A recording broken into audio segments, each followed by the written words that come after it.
Hi guys! Because of the extremely popular demand, I am going to take a few minutes to describe to you the specificities of the connectivity between a DangerousDBox and a Universal Audio Apollo straight from the moon. This is just to show you what is special about the Apollo plus D-Box combo. Let's look at the back of this affair. You might notice a few things about my existing setup. First, you might notice that my computer is made by a fruit company. Second, you might notice that I've already connected my speakers to the D-Box speaker outputs. And here, the Firewire cable is going from the Fruit computer all the way around to the Apollo.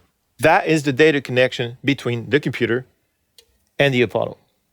I am not going to go over the summing setup because you can look at that in the D-Box video, but I'm still going to connect it so we can listen to music later.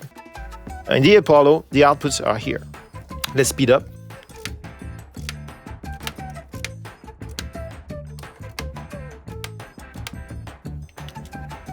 Alright, so that's done. Now I have to set up the sum output of the D-Box back into the DAW. Sum output is here. The inputs are over there. I'm going to choose input 1 and 2. Alright. And now our traditional digital out of the interface into the DAW input of the D-Box. In this case, it's SPDIF. The output is right here. And the DAW input is right here.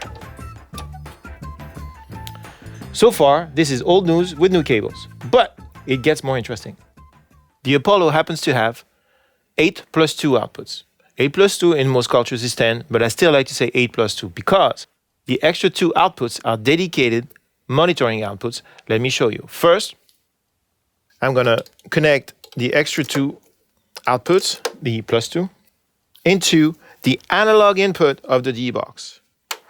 You will recognize the extra 2 outputs in the Apollo because they have extra white labeling right here, so you can tell them in the dark, which is kind of neat. I'll tell you more about these 2 outputs in a second. Here's what we have so far. It's our traditional analog summing setup for D-Box, which is 8 outputs in TRS format coming out of the Apollo into the sum input of the D-Box, which is in D-sub format. The sum output of the D-Box, which is in XLR format, going into 2 inputs of the Apollo, TRS format. Then, the SPDIF output of the Apollo is going into the DAW input of the D-Box. And, as an added bonus, special Apollo connection, the monitor out of the Apollo go into the analog input of the D-Box. Let me show you how to use all that stuff. This knob is originally intended to be the monitor control for the Apollo, but only one set of speakers and no source switching. That's why we have a D-Box combo. You need to put it on stun all the way up. So essentially, we are taking these monitor outputs and turning them into another pair of line level outputs. Now, if you remember in our traditional D-Box analog summing setup, we tend to use the SPDIF output of the interface and select the DAW input here on the D-Box. Here's what's different about the Apollo. By default, there is an Apollo console preference that says SPDIF mirrors monitor 1, 2. What that means is that whatever you send to the monitor outs of the Apollo is copied to the SPDIF out. What does that mean for you with your D-Box? 2 things. Number 1, it means that in your DAW, you are not going to send your main output to your SPDIF outputs. You're going to send your main output to what the Apollo calls control room outputs. That in turn will automatically get copied to the SPDIF out of the Apollo. That does not happen at the DAW level, it happens at the Apollo level. Why should you care about all this? Because I'm going to show you a tracking setup and a mixing setup. Let's talk about tracking first. Here's the Apollo console. First things first, you can only think of this console as an input console. It does nothing for your outputs. Don't try and see something on this console when you're sending something to output 1 or output 2. You will see nothing here. Remember that. If you want to know if something is coming out of the Apollo, look at these meters up here. Those are your monitoring meters. Now that that's clear, here's the beauty about the system. Since the Apollo is a real-time tracking system, meaning there's no latency, you want to listen to the output of this console while you're tracking. Remember what we did when we set up. We took the analog monitoring outputs of the Apollo, which are real-time because they're all analog. We put them on stun here, turn them into a line level set of outputs and plug them into the analog input of the D-Box. So right now, if I hit the analog input of the D-Box, I can listen to the output of the UAD console in real time with no latency. I repeat, in real time with no latency. Why? Because this is a fully analog setup. You're taking advantage of the real-time capabilities of the Apollo and of the fact that there's an analog input on the D-Box, okay? So for tracking, you are listening to this console in real time through the analog input of the D-Box. What that means is that you're going to do your main cue system with the faders on the Apollo input console. Listen to it on the D-Box, which means you can have it on your speakers, and you can have it on your 2 sets of headphone outputs on the D-Box. All that without compromising the fact that you can still use the 2 built-in cue systems of the Apollo that show up here on the console.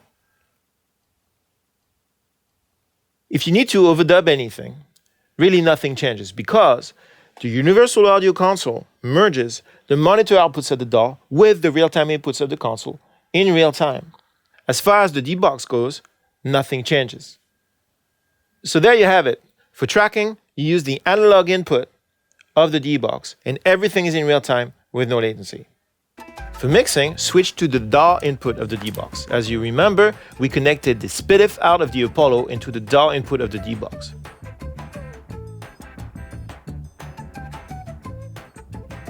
The point of this is to be able to use the built-in mastering style D2A converter of the D-Box as your reference converter, and to do some cool source switching tricks, like for example, say if you have an iPod dock, you can put it here, connect it into the other digital input of the D-Box, which is called CD, but you can plug just about anything in it. CDs are dead, by the way.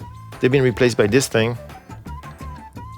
So now, I can have reference music playing on my iPod or whatever digital source I have on the side, and listen to it hitting CD, and then I can have my music coming out of my DAW, my current mix, and I can listen to it by hitting the DAW. So now I can compare both sets of material through the same converter by just hitting one button, which is a lot easier than switching applications and starting iTunes and stopping iTunes and coming back. This is a much more natural and efficient way to A/B stuff and through the same converter. Here's another cool thing about mixing with an Apollo and a D-Box. If you remember, we connected the sum output of the D-Box into input 1-2 of the Apollo. Input 1-2 show up here. Why don't we use a 33609 compressor in real time on my sum return? This is the same as having hardware in the path, except it's plugins. So for example, say I want to compress my whole mix by the 33609. Since the sum output of the D-Box is connected to the input 1-2 of the Apollo, I'm able to insert this plugin on input 1-2 in real time on the Apollo, and that's going to get recorded by my DAW, no latency.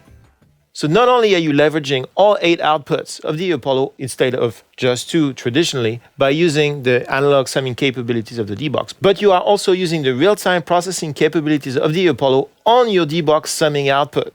Side note for this trick. Do make sure, if you're going to use real-time processing on your sum outputs, to mute this monitor here. Why is that? Because this is the input. It's real-time. It gets merged with the DAW output. So if you don't mute it, you're going to hear both the DAW output and the return. You don't want that. So whenever you're doing this trick of using the real-time processing of the Apollo for your sum output, just mute the cue system. That's it. Lastly, if you are familiar with traditional native DAW systems, you'll know that when the singer wants to re-record the third verse towards the end of the mixing session, it's a problem because all those plugins you put on during the mix create a lot of latency. Then they complain they can hear this as twice. It's a problem. Not with this rig, because all you have to do is press the analog button. You're back in real time because the analog button monitors the cue output of the UAD console, which merges your current mixes with no changes with the real-time monitoring capabilities of the console, so your singer can do it again and again and again and again. Et voilà! Thanks for watching this brief overview of what's special about connecting a Dangerous D-Box with a Universal Audio Apollo straight from the moon.